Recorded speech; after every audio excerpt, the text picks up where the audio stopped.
Bismillahirrahmanirrahim. Assalamualaikum warahmatullahi wabarakatuh.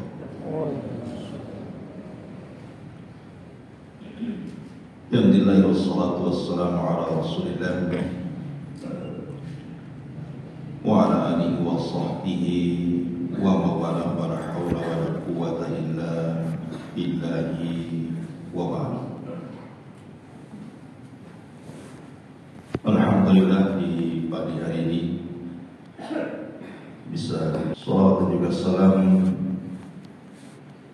tentunya kita hadiahkan kepada Rasul kita Nabi besar Muhammad sallallahu alaihi wa ala alihi wasallam. Pembahasan di pagi hari ini kita akan membahas 3 perkara yang bisa merubah catatan takdir manusia. Apa saja 3 perkara itu? Namun sebelumnya kita akan jelaskan sedikit tentang seputar takdir itu sendiri. Salah satu rukun daripada rukun-rukun iman yang wajib seorang muslim yakini adalah al-imanu bil qadari khairi wa syarri. Beriman dengan takdir Allah, baik takdir itu sifatnya baik ataupun sifatnya buruk, karena dua-duanya datang dari Allah Subhanahu wa ta'ala. Tetapi tentu seorang muslim harus memahami bahwa takdir Allah Subhanahu wa ta'ala itu ada maratibnya, ada rukun-rukunnya. Di antara rukun takdir Allah Subhanahu wa ta'ala yang disebutkan oleh para ulama itu ada 4. Yang pertama al-ilm. Artinya Allah Subhanahu wa ta'ala mengetahui yang telah, yang sedang dan yang akan datang. Bahkan mengetahui sesuatu yang mustahil terjadi, kalau terjadi Allah tahu. Karena ilmu Allah Subhanahu wa ta'ala meliputi segalanya. Kemudian yang kedua, sebagian pengetahuan Allah Subhanahu wa ta'ala, tidak semua, hanya sebagiannya saja. Kemudian Allah Subhanahu wa ta'ala catat, dan catatan itu kemudian diletakkan di sebuah tempat yang terjaga, yang disebut dengan Lauhul Mahfuz. Kemudian yang ketiga, setelah Allah Subhanahu wa ta'ala catat, maka apa yang tercatat di Lauhul Mahfuz itu kemudian Allah Subhanahu wa ta'ala ciptakan. Dan yang terakhir, sebelum Allah menciptakan, tentu Allah itu punya kehendak. Inilah di antara rukun takdir. Segala sesuatu, semua ada pengetahuannya di sisi Allah. Yang kedua, segala sesuatu sudah dicatat di Lauhul Mahfuz, dan segala sesuatu tercatat kemudian tercipta atas kehendak Allah Subhanahu wa ta'ala. Ma'asyiral muslimin yang dimuliakan Allah Subhanahu wa ta'ala, adapun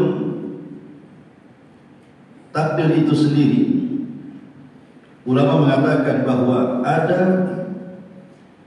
yang disebut dengan mubram, tidak mungkin berubah. Semenjak Allah Subhanahu wa ta'ala takdirkan di Lauhul Mahfuz, maka tidak akan berubah. Ini disebut takdir al-mubram, dan itu takdir yang ditulis oleh Allah Subhanahu wa ta'ala di Lauhul Mahfuz, tidak mungkin berubah sedikit. Ma'asyiral muslimin yang dimuliakan Allah Subhanahu wa ta'ala. Kemudian yang kedua, catatan takdir yang ditulis oleh para malaikat, inilah yang memungkinkan berubah. Jadi pembahasan kita di pagi hari ini adalah takdir yang dicatat di tangan para malaikat. Dan ketika kita berada di perut ibu kita 4 bulan, disitulah malaikat datang. Kemudian mencatat rizki kita, mencatat umur kita, bahagia kita, celaka kita, dan begitu seterusnya.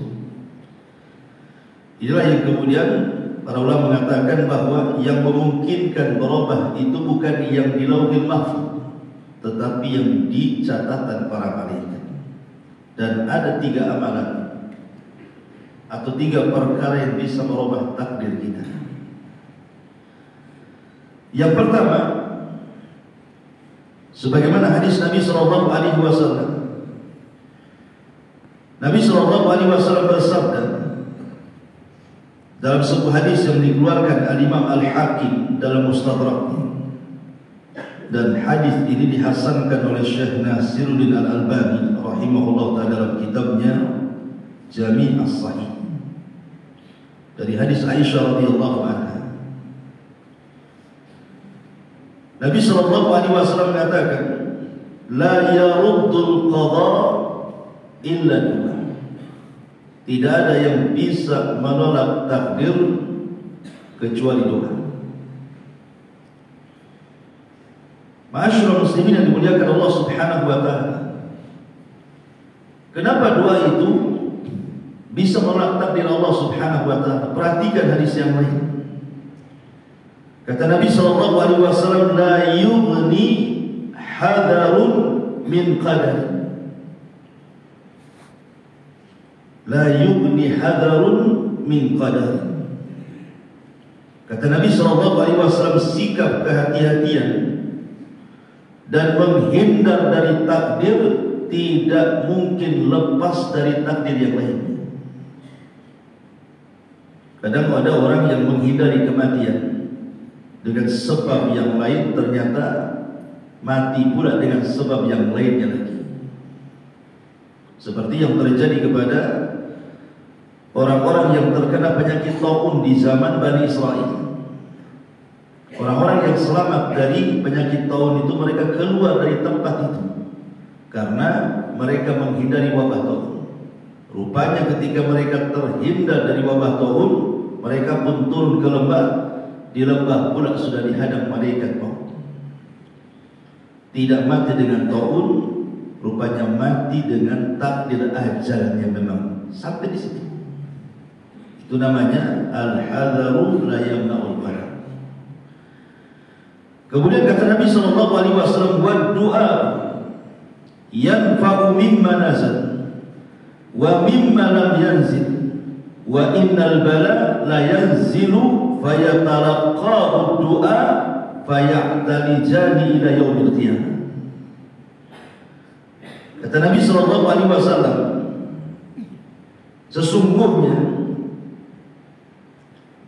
bala itu akan benar-benar turun, lalu akan dihadang oleh doa, dan mereka berdua saling dorong-mendorong sampai kiamat dibangkitkan. Hadis ini juga sahih dan juga disahihkan oleh Syekh Nasiruddin Al-Albani rahimahullah ta'ala. Jadi gambarannya hadis ini, kalau seandainya Allah Subhanahu wa ta'ala sudah takdirkan bahwa si fulan itu akan diturunkan penyakit dari Allah dalam berupa bala atau yang semacamnya, kemudian kita berdoa kepada Allah Subhanahu wa ta'ala agar kita tidak terkena penyakit, maka doa ini akan meresap ke langit, kemudian akan mendorong takdir yang harusnya Allah Subhanahu wa ta'ala timpakan kepada kita. Yang harusnya kita ditakdirkan sakit umpamanya, tapi karena dengan doa kita, apa kata Nabi sallallahu alaihi wasallam di sini? Fayatalaqahu du'a'u fayahtalijan. Maka doa itu akan mendorong kembali ke langit, dan dorong-mendorong itu terus terjadi sampai kiamat dibangkitkan. Dari sini kata para ulama, lihat bagaimana doa itu bisa menolak takdir Allah Subhanahu wa ta'ala. Tapi sekali lagi di sini yang ditolak adalah takdir yang ada dalam catatan para malaikat. Ma'asyiral muslimin yang dimuliakan Allah Subhanahu wa taala. Ini yang pertama. Kalau ingin berubah takdir kita, banyak-banyak berdoa. Yang kedua, banyak berbuat baik. Dan itu disebutkan dalam hadis Thauban radhiyallahu anhu. Nabi sallallahu alaihi wasallam katakan, la yazidu fil umri illa al-birr wa la yaruddul qadara illa du'a. Wa innar rajul la yahrumur rizqa bidh-dhanbi yusib. Kata Nabi sallallahu alaihi wasallam, tidaklah akan bertambah umur seseorang kecuali karena dia banyak melakukan kebaikan. Dan tidaklah akan dapat menolak takdir seseorang kecuali karena dia banyak berdoa. Dan sesungguhnya seseorang akan ditahan rizkinya karena dosa yang dilakukannya. Dalam hadis yang lain juga disebutkan oleh Imam At-Tabrani, kata Nabi sallallahu alaihi wasallam, "Sana'iul ma'ruf taqi masari'us su'." Perbuatan-perbuatan baik itu akan melindungi kita dari berbagai macam keburukan. Dari sini juga kata para ulama, lihat bagaimana Nabi sallallahu alaihi wasallam katakan di hadis pertama, tidak akan seseorang bertambah usia kecuali karena dia banyak melakukan kebaikan.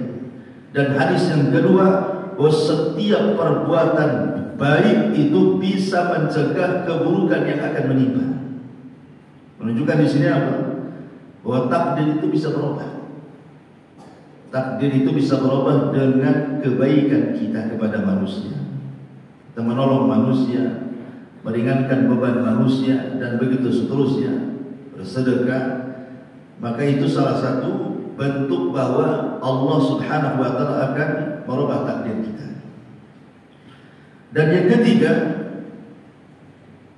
hadis Nabi sallallahu alaihi wasallam. Kata Nabi sallallahu alaihi wasallam, la yazidu al-umru illa silah. Tidak akan bertambah umur seseorang kecuali karena dia banyak bersilaturahim. Dan dalam hadis yang lain Nabi sallallahu alaihi wasallam mengatakan, man arada an yubsata lahu fi rizqihi wa an yunsa'alahu fi atharihi falyasir rahimahu. Barang siapa yang ingin diluaskan rezekinya, kemudian dipanjangkan usianya, maka bersilaturahimlah kalian. Hadis ini diperselisihkan para ulama. Apa maknanya? Ada yang mengatakan bahwa yang dimaksud seseorang itu akan ditambah usianya. Kata ulama, maksudnya adalah husulul quwwati fil jasad. Dia akan mendapatkan kekuatan pada jasadnya. Pendapat yang kedua, maksudnya bil barakati fi umri, berkah umurnya.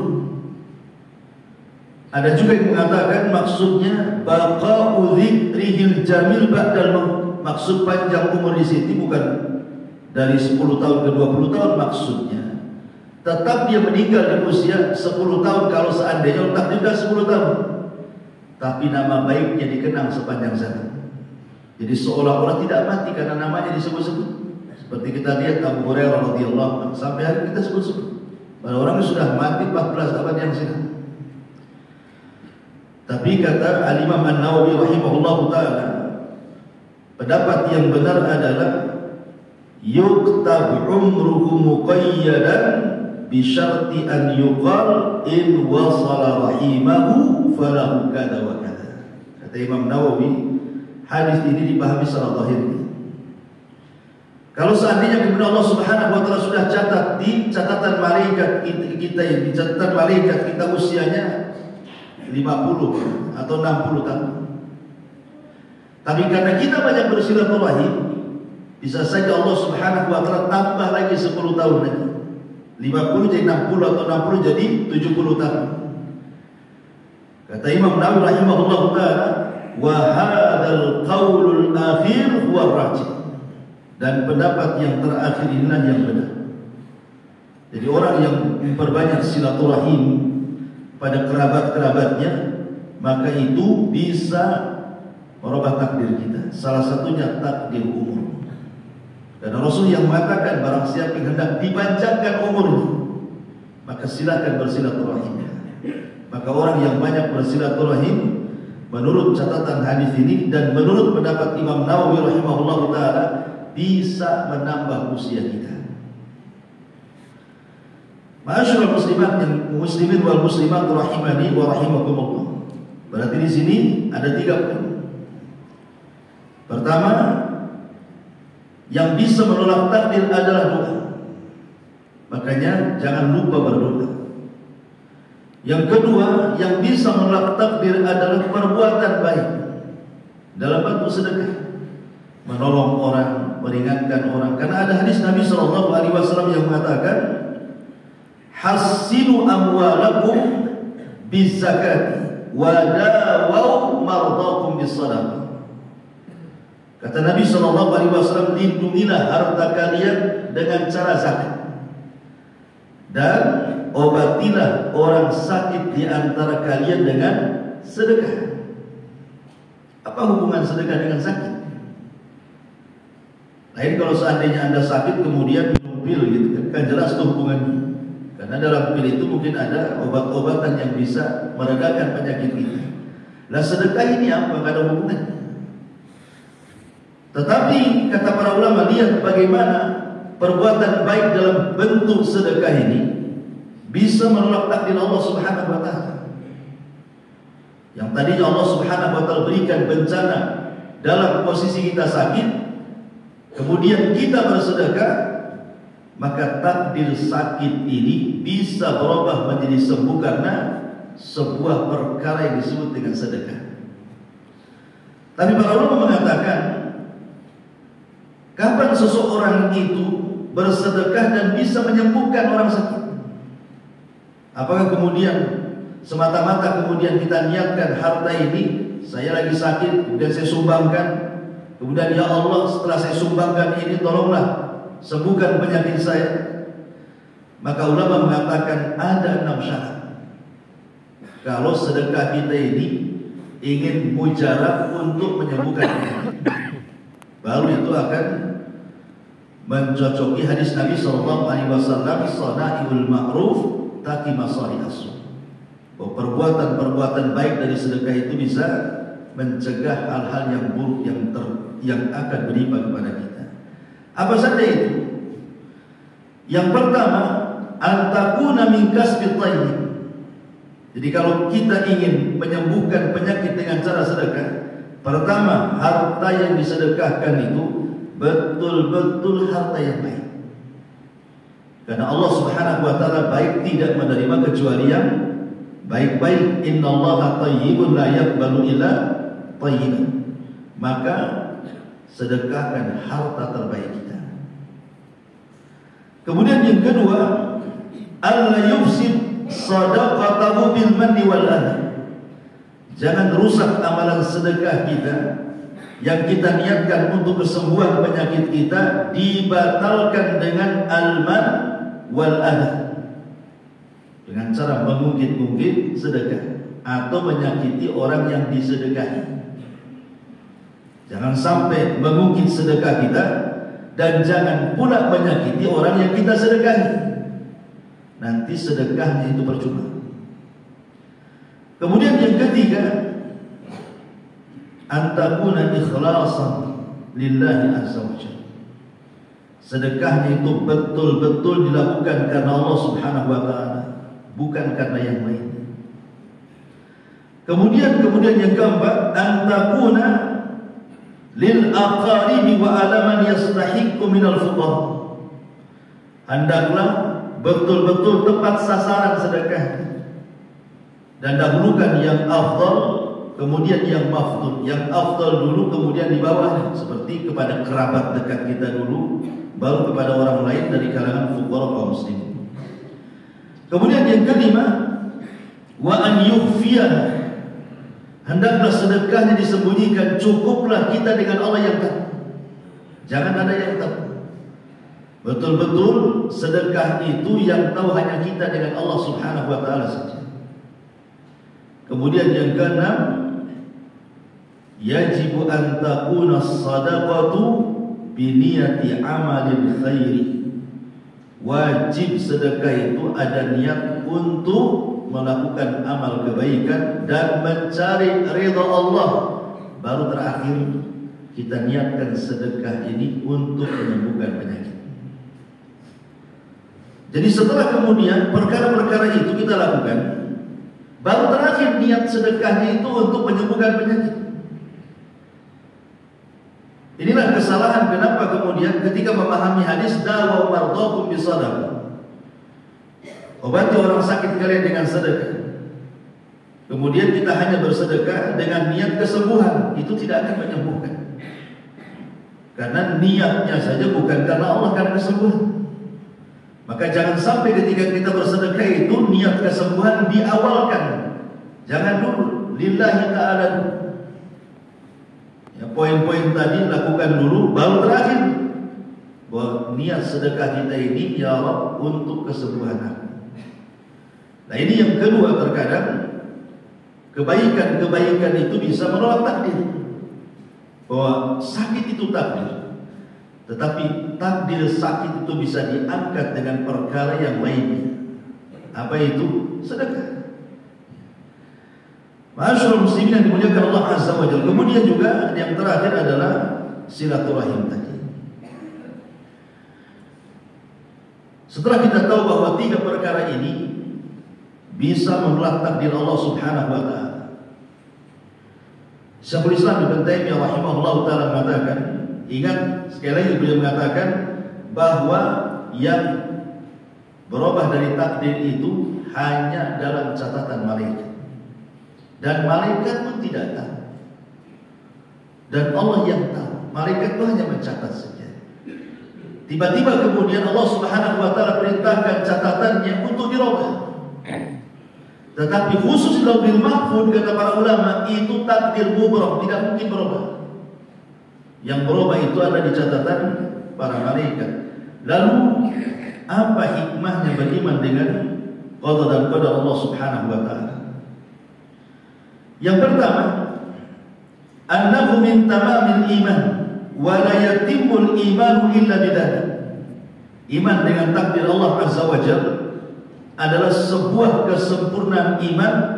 Terkadang tidak sempurna iman seseorang kecuali karena beriman dengan takdir Allah Subhanahu wa taala. Ini yang pertama, bahwa beriman dengan takdir itu artinya menyempurnakan iman kita. Yang kedua, beriman dengan takdir itu adalah beriman dengan rububiyah Allah Subhanahu wa taala. Karena takdir itu kan perbuatan Allah. Allah menghidupkan, mematikan, mengayakan, memiskinkan, mengangkat, merendahkan, memuliakan, menghinakan, dan begitu seterusnya. Itu semua perbuatan Allah. Dan kalau kita cerita perbuatan Allah, berarti kita cerita tentang rububiyah. Berarti beriman kepada takdir maknanya kita beriman kepada rububiyah Allah Subhanahu wa taala. Kemudian yang ketiga, beriman kepada takdir adalah rujuul insan ila rabbih. Manusia mengembalikan semuanya kepada Allah Subhanahu wa taala. Inna kulla syai'in khalaqnahu biqadar. Karena segala sesuatu itu tercipta dengan takdir Allah Subhanahu wa taala. Ketika kita beriman kepada takdir, berarti kita serahkan semuanya kepada Allah Azza wa Jalla, karena Allah yang berkehendak. Kemudian juga di antara beriman dengan takdir adalah yu'rafu qadru nafsihi. Dia kenal siapa dirinya, bahwa dirinya tidak bisa apa-apa. Ada waktu-waktu dia akan melemah, ada waktu-waktu dia akan miskin, ada waktu-waktu dia akan jatuh. Dan itu kita yakini memang takdir manusia seperti itu, ada pasang surutnya. Untuk apa coba adanya takdir Allah Subhanahu wa taala? Terkadang orang kaya bisa menjadi miskin, pejabat bisa menjadi rakyat, orang kuat menjadi bisa lemah, supaya dia tahu kadar dirinya di hadapan Allah, bahwa dia hanya manusia. Dia makhluk yang lemah, di sana ada zat yang sangat kuat, Allah Subhanahu wa taala. Kemudian juga di antara beriman kepada takdir adalah huwinal masaibu 'alal abdi. Bisa meringankan musibah-musibah yang menimpa seorang hamba. Kalau kita yakin dengan takdir Allah Subhanahu wa taala bahwa sebelum Allah menciptakan langit dan bumi 50.000 tahun, Allah sudah mencatat bahwa hari ini saya harus sakit. Berarti kita tidak akan terlalu sedih, karena memang sudah ditakdirkan sakit saya ini 500 tahun sebelum Allah menciptakan langit dan bumi kan. Jadi kita yakin dengan takdir Allah Subhanahu wa taala. Orang kalau berjalan dengan takdir pasti dia tenang. Yang tidak tenang itu kalau tidak berjalan dengan takdir Allah Subhanahu wa taala. Kemudian juga diantaranya idhafatun ni'ami ila mun'imiha. Ketika kita beriman dengan takdir, berarti kita sedang menyandarkan nikmat kepada zat yang memberikan nikmat itu sendiri, Allah Subhanahu wa taala. Ini diantara faedah-faedah beriman dengan takdir Allah Subhanahu wa taala. Kesimpulannya bahwa 3 perkara tadi bisa menolak takdir Allah Subhanahu wa taala, merubah catatan yang ada di tangan para malaikat. Jadi kalau kita ingin berubah, hidup kita ingin lebih berubah lagi, maka lakukan 3 perkara tadi. Pertama, banyak-banyak berdoa. Yang kedua, banyak-banyak bersilaturahim. Dan yang ketiga, banyak-banyaklah berbuat baik kepada manusia dengan sedekah kita. Maka inilah 3 perkara yang bisa merubah catatan takdir yang ada di tangan para malaikat. Wallahu a'lam bishawab. Tapi sebelum saya tutup, karena waktu masih banyak, kita buat tanya jawab semua.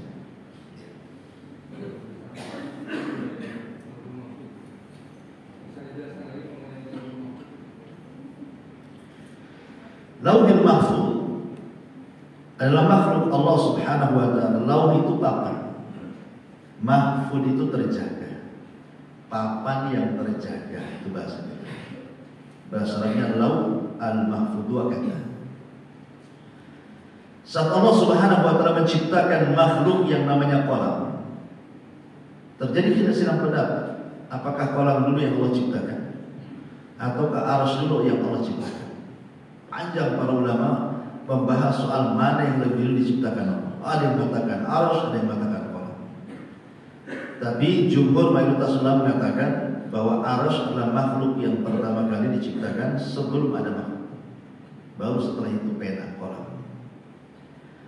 Nah, setelah Allah Subhanahu wa taala ciptakan kolam, maka Allah mengatakan apa? Uktub kulla syai'in. Catatlah segala sesuatu yang akan terjadi sampai kiamat tiba.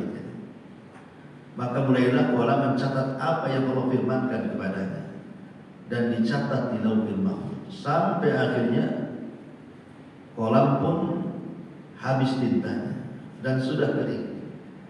Ketika itu berarti sudah tidak berubah lagi. Jadi catatan di Lauhul Mahfuz itu sudah tidak mungkin berubah. Itulah takdir semua manusia dan alam semesta ada di situ. Sejak Adam sampai yang terakhir mati tercatat di Lauhul Mahfuz. Ini disebut takdir mubrom, tidak mungkin berubah karena dijaga para malaikat. Itulah yang disebut dengan Lauhul Mahfuz. Tapi sekali lagi yang berubah itu bukan di sini, bukan takdir Lauhul Mahfuz, tapi di tangan para malaikat. Malaikat kan hari-hari mencatat perbuatan kita, mencatat takdir kita. Malaikat itu mencatat semuanya. Salah satunya ketika kita berada di perut tubuh kita, malaikat akan mencatat rezeki kita sekian, umur kita sekian, dan begitu seterusnya. Lah itulah yang di tangan malaikat berubah. Dan malaikat pun sendiri tidak tahu. Dia hanya mencatat saja. Tapi dia tidak tahu takdir manusia dalam catatannya. Sewaktu-waktu bisa berubah itu malaikat tidak tahu. Yang tahu hanya Allah Subhanahu wa taala saja. Dan ini juga tidak menyelisih takdir yang ada di Lauhul Mahfuz. Karena malaikat sendiri tidak tahu isi Lauhul Mahfuz seperti apa. Itu kan hanya Allah yang tahu isinya Lauhul Mahfuz. Walaupun malaikat kan tugasnya menjaga saja, tapi isinya di Lauhul Mahfuz dalamnya seperti apa, malaikat pun tidak tahu. Tetapi yang kita yakin bahwa yang di Lauhil Mahfuz itu la tataghayyar wa la tatabaddal, kata Allah. Tidak mungkin berubah, tidak mungkin berganti. Karena itu disebut takdir mubrom. Kalau yang dicatat malaikat mungkin malaikat itu mencatat hari ini kita sakit, ya, harus sakit hari ini, takdir kita. Tapi karena kemudian kita banyak berdoa kepada Allah minta kesehatan, yang harusnya kita sakit kemudian disehatkan.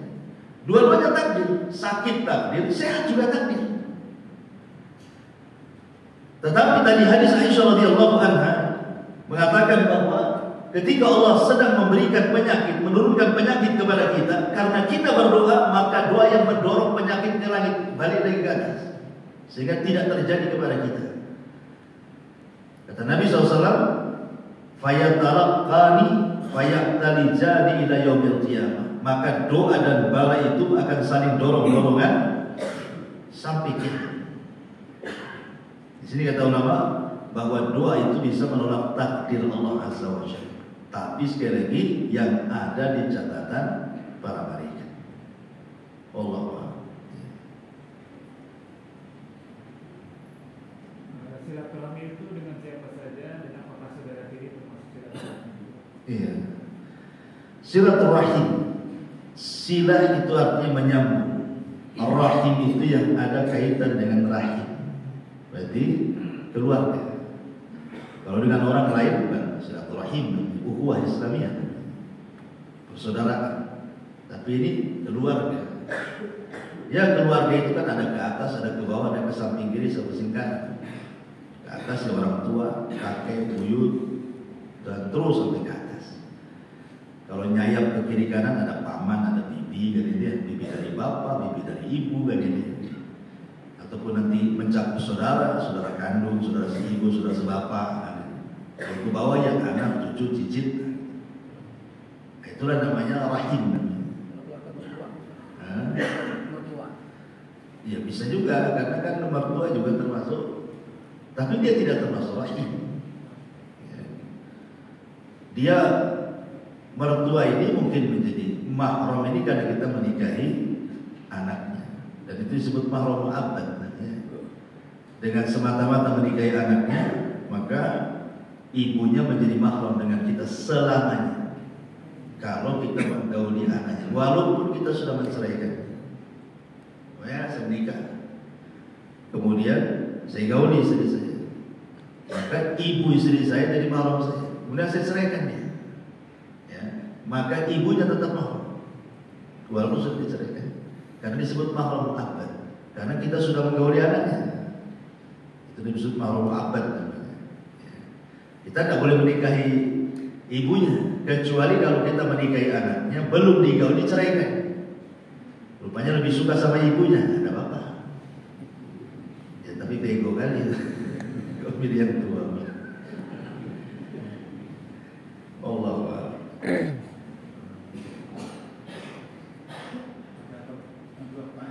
Iya. Yang pertama, takdir itu menurut pikirnya kalau fikir mudhari itu takdir, kalau fikir madinya itu qadar. Yang pertama. Qada wa qadar. Nah, terus yang kedua, apakah yang pasukan qadariyah itu mengingkari yang fikir mudhari, tapi yang mengingkari qadarnya awal? Takdir itu bukan fi'il mudhari, dia masdar. Qaddara yuqaddiru taqdiran, masdar. Ada dua istilah dalam takdir itu, ada qada, ada qadar.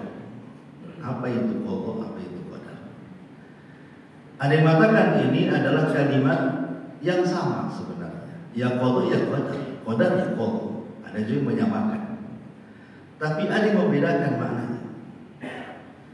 Ada yang mengatakan bahwa kalau disebut dengan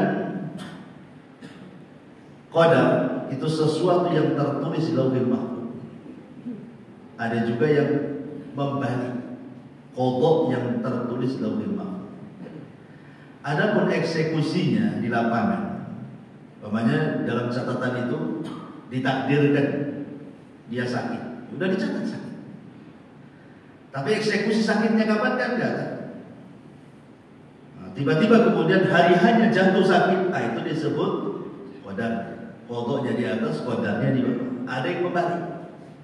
Ada qadarnya di atas, qadanya di bawah. Itu kan istilah-istilah para ulama seperti itu.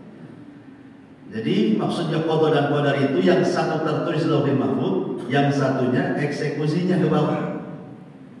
Makanya istilah qada wal qadar tadi. Bisa dipahami di sini? Oke.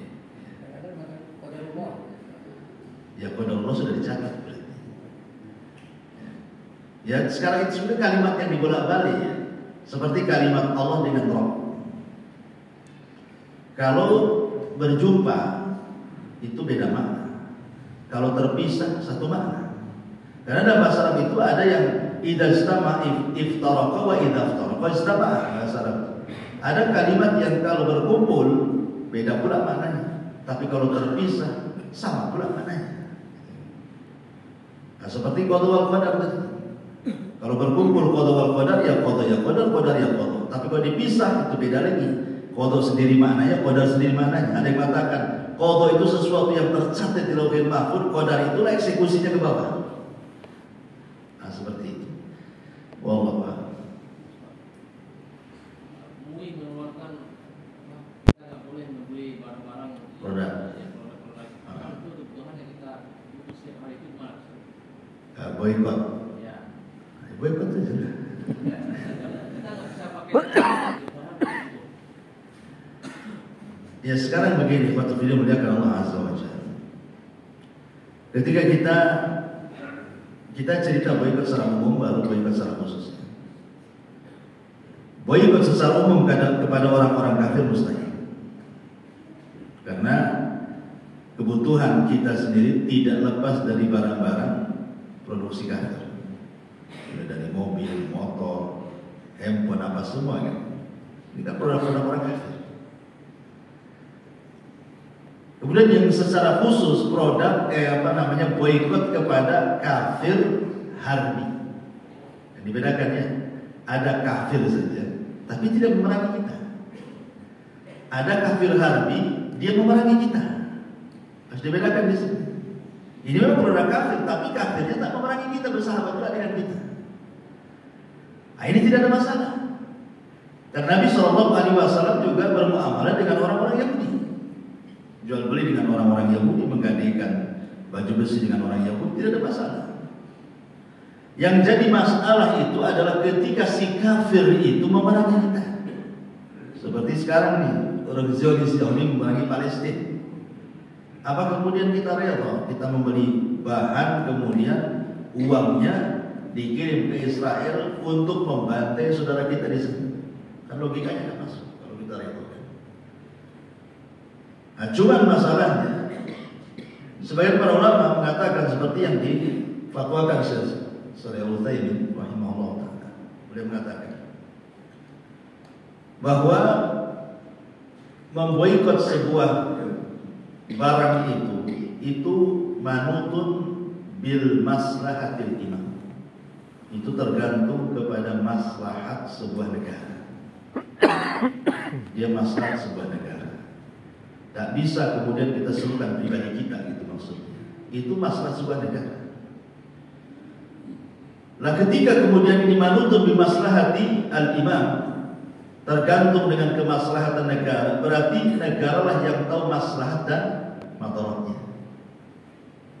Karena negara akan bingung umpamanya nih, ini kita tutup, sementara karyawannya sekian ribu. Kan pemerintah harus tanggung jawab. Tutup perusahaan ini, karyawannya sekian ribu. Siapa yang kasih makan untuk karyawan sebanyak itu? Ya kan?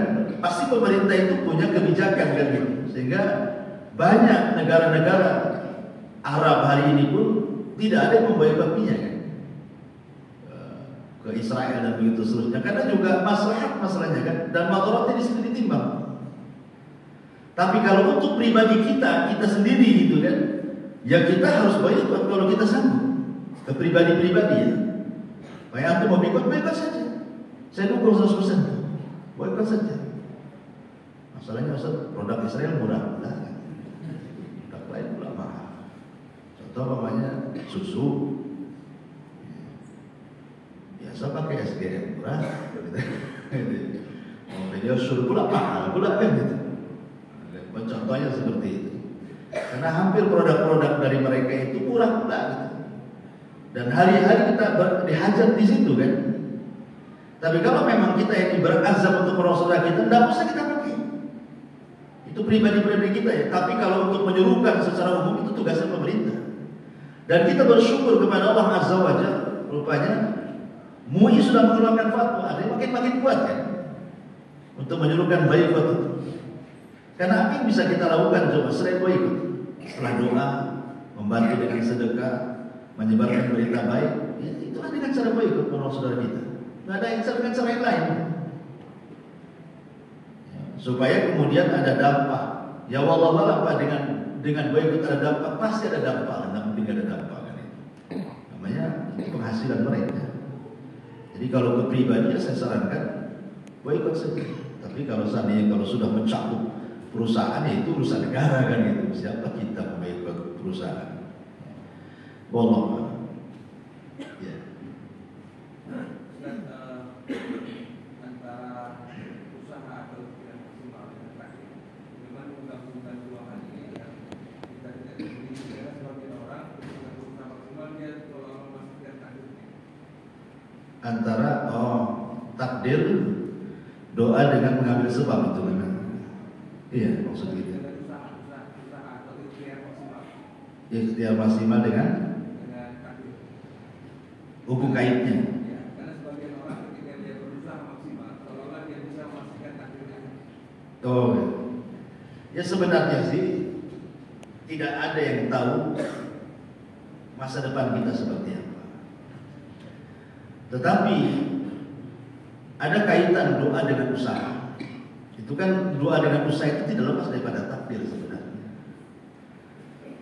Nabi SAW contoh namanya, kenapa ketika Isra Mi'raj menggunakan buruk, kenapa pula ketika hijrah jalan kaki menggunakan unta dan rintangannya berat pula karena dikejar-kejar pula sama musuhnya. Kan enak kalau Rasul ketika hijrah naik buruk dari Mekah sampai di Madinah, pusing itu siapa jalan. Sudah sampai kan? Kenapa harus kemudian 3 hari dulu di Mekah coba di gua lagi? Belum lagi kemudian harus pakai bayar orang yang menuju jalan lagi. Kemudian harus pakai Abdullah ibn Khalid bawa kambing banyak supaya menghilangkan jejak kaki. Jika Rasul berjalan dengan Abu Bakar di depan, nanti kambing-kambingnya jalan di belakang. Untuk apa kambing itu jalan? Untuk menghapus jejak. Oh, nggak ada kaki orang kambing semuanya. Jadinya kan sampai seperti itu usahanya, mau maksimal namanya. Mulai dari bayar penunjuk jalan seorang Yahudi, ya, kemudian juga dimatangkan perjalanannya, kemudian berbagai macam, pokoknya betul-betul Rasul semaksimal mungkin dan Allah berikan keberhasilan. Akhirnya berhasil sampai ke Madinah.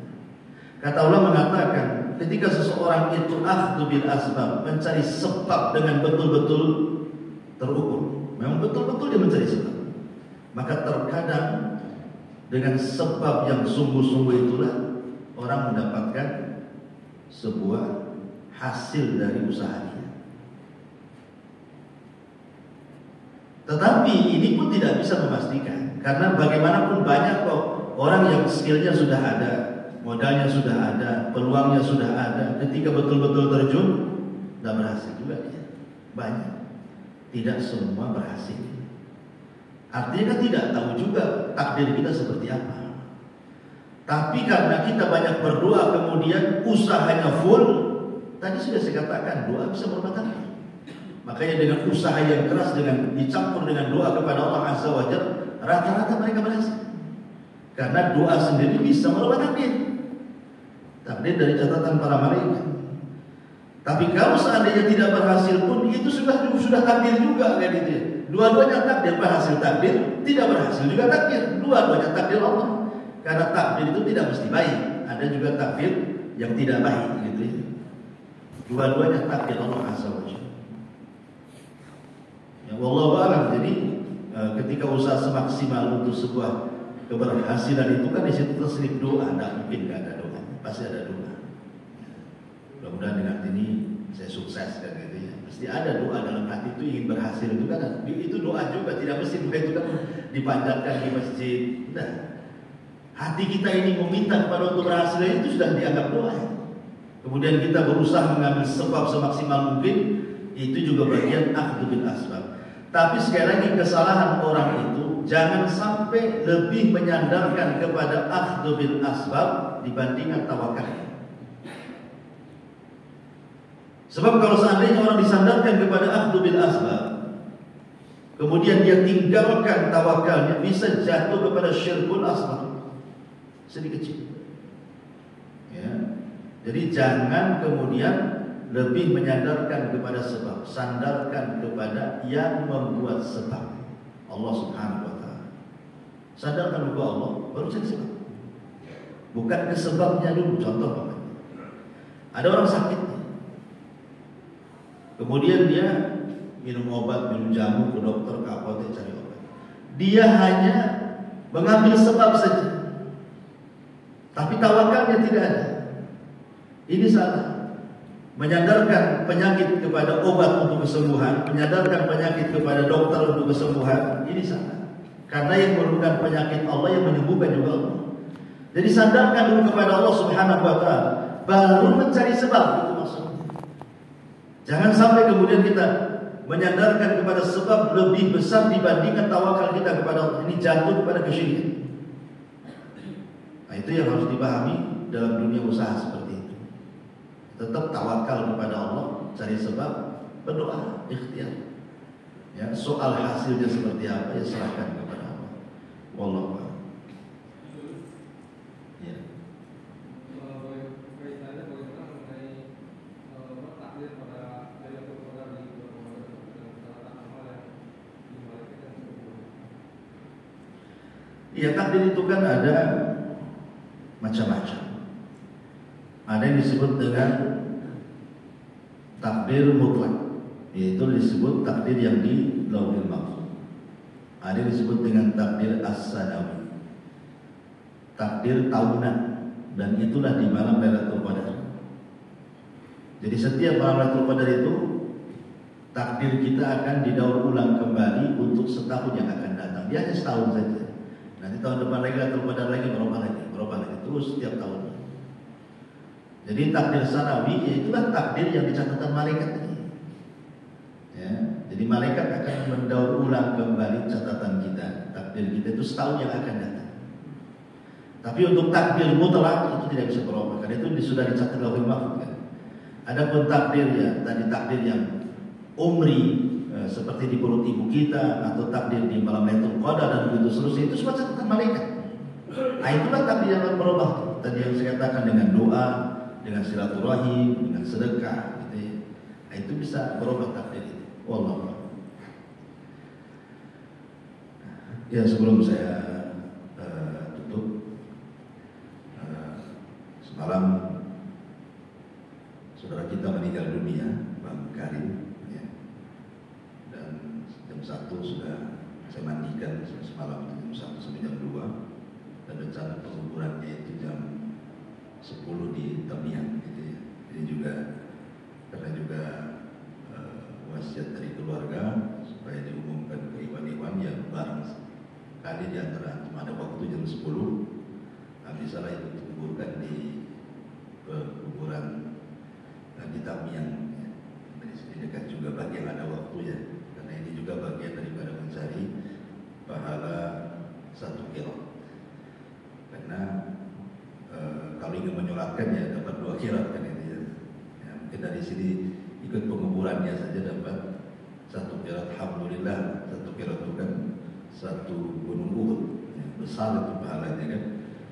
Nunggu kematian orang jarang kan sekali-kali. Dan mungkin juga cuma 2 orang sampai mati ya, itu dapat 1 kirat ya. Artinya ada kesempatan ya, untuk ada waktu ya silahkan datang 10 penguburannya di Tamiang. Subhanallah bihamdika, asyhadu an la ilaha illa anta, astaghfiruka wa atubu ilaik. Wallahu ta'ala. Assalamualaikum warahmatullahi wabarakatuh.